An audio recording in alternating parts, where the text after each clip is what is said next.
pour avoir exigé le congrès du PDCI-RDA. J'ai subi les plus grandes humiliations, les invectives. Oui, j'ai été placé au rang des personnes indésirables. J'ai été même bastonné à Bonan, aspergé de carburant. Parce qu'à cette époque, c'était un crime justement d'aborder la question du congrès du PDCI-RDA. Et pourtant, vous savez bien que immédiatement après les élections présidentielles de 2010, un parti sérieux et responsable se met au travail pour préparer les prochaines séances, c'est-à-dire 2015. C'est pourquoi nous avons insisté pour que ce congrès ait lieu avant fin 2013. Dieu merci, notre voix a été entendue en fin de compte.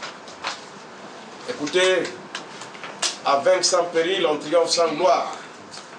Je voudrais féliciter tous ces militants, ces sympathisants du PDCI-RDA, ces milliers, ces secrétaires généraux, ces jeunes et les femmes qui ont cru en ce combat et qui m'ont donné par leur soutien la force de le mener jusqu'à ce que nous soyons là où nous sommes.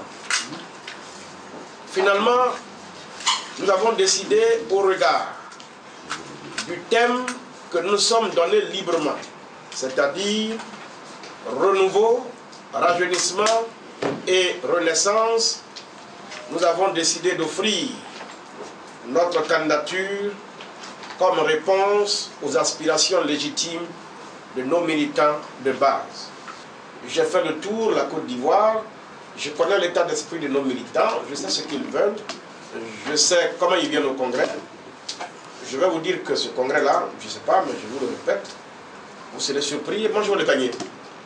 À supposer même que M. Bédier réussisse par tous ses moyens à se maintenir à tête du PDCI-RDA. Et après? Et après, qu'est-ce qu'il va faire? Après, il fait quoi? Il va dans le cours avec le PDCI? Ou bien qu'est-ce qu'il fait? Le plus dur va commencer pour lui. N'oubliez pas que le FPI s'est remis la machine en route. Le RD est déjà au pouvoir. Moi, je vois des hommes, nos militants, qui ne font aucune lecture. Ils pensent que le pouvoir pour le pouvoir en interne, je ne sais pas. Les deux qui nous ont battus sont encore là. Il faut que M. Bédier soit président du parti. C'est le plus important aux yeux de ceux qui l'organisent. Mais quand vous avez exclu les jeunes de votre congrès, après vous les chercherez où pour qu'ils aillent vous voter à la présidentielle?